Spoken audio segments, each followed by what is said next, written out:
All right, let's talk about one of the most powerful and, honestly, disruptive forces on the internet today, the distributed denial of service attack, or DDoS for short. It's a type of digital weapon that can silence even the biggest online giants, and today we're going to pull back the curtain and see exactly how it all works. You know the feeling, right? You're trying to log into a game or maybe check your bank account and just nothing. The page hangs, it won't load. And it's not just you. You check with your friends, you look online, and sure enough, the service is down for everybody. It's that classic, frustrating moment where you're left wondering, what is going on? Well, a lot of the time, it's not some random server glitch or a cable that got unplugged. Nope. It's an intentional, carefully coordinated attack designed to bring a service to its knees by creating a massive, overwhelming traffic jam right at its digital front door. So let's put a name to this digital gridlock. What exactly is the culprit behind these huge online outages? A DDoS attack is really just brute force. Pure and simple. The main goal isn't to sneak in and steal data. It's all about making so much noise, causing so much chaos that legitimate users, people like you and me, just can't get through. Think of it as denying service by creating an impossible amount of fake demand. Now, it's really important to get the difference between a simple denial of service, a DOS, and a distributed one. That first D makes all the difference. A regular DOS attack is like one person blocking a doorway. Yeah, it's annoying, but it's pretty easy to spot and deal with. A DDoS attack? That's an angry mob of thousands, maybe millions, all rushing that same door from every direction at once. It's the difference between a minor nuisance and a total riot. So, how in the world does one person assemble a digital mob that big? Let's take a look at the anatomy of a DDoS attack and see how this traffic jam is actually put together. You can kind of think of it like a heist movie. You've got the attacker, who's the mastermind calling the shots. You've got the target, the service they're going after. The command and control system is their secret channel just waiting to send the go signal. And then the most important piece, the botnet. This is the huge, unwitting army that's going to carry out the whole plan. And here's where it gets a little creepy. This army, it isn't made up of powerful supercomputers in some secret lair. It's a network of thousands, sometimes millions, of regular, everyday devices that have been quietly infected with malware. They've essentially been turned into zombies, just sitting there, waiting for a command from the attacker. And yes, that means your devices could be part of this army without you having any idea. We're talking about PCs, laptops, smartphones, and especially all those little internet-connected gadgets we all have now, like smart TVs, home routers, and even security cameras. These are all prime targets.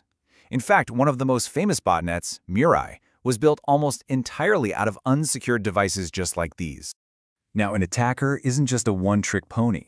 They've got a whole playbook of different strategies they can use to cause this gridlock.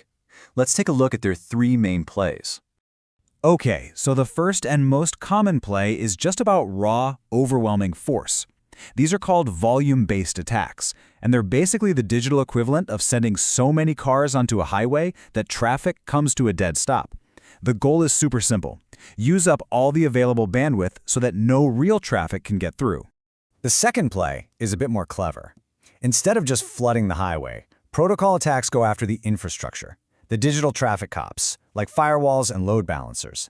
They send these weird, specially crafted requests that tie up those resources until they just get exhausted and fail, leaving the target totally exposed. And finally, the third and most sophisticated play is also the sneakiest. Application layer attacks look almost exactly like real users. Imagine tens of thousands of bots all trying to log in, search for a product, or add an item to a cart at the very same time. It completely exhausts the application's resources, and it's incredibly hard to tell the difference between an attack and just a sudden, genuine surge in popularity. So we've covered the how, but what about the why? I mean, why go through all this trouble just to knock a service offline? Well, the reasons are actually pretty diverse. You might think it's all about money. And yeah, financial extortion, the classic pay us or we'll keep you offline threat, is a big one. But it's far from the only reason.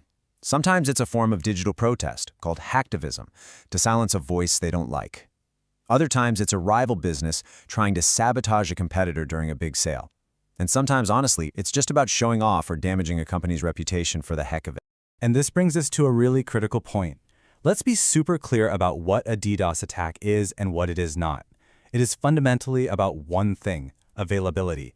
It is not designed to steal your data, it's not trying to inject malware, and it's not trying to hack your account. Its only purpose is to make a service completely unavailable. It's a sledgehammer, not a scalpel. So, faced with this kind of digital flood, how does a company even begin to fight back? Well, stopping an attack this massive requires a pretty sophisticated, multi-layered defense. The defense really boils down to 3 key steps. First, you have to detect that an attack is even happening and be able to tell the bad traffic from the good. Second, you have to filter it, basically scrubbing out all the malicious requests while letting the real users through. And third, you have to absorb the sheer volume of the attack, which often means using these huge global networks that just have way more capacity than the attackers can throw at them. And believe me, the stakes for getting this defense right are incredibly high. A successful DDoS attack isn't just a minor inconvenience.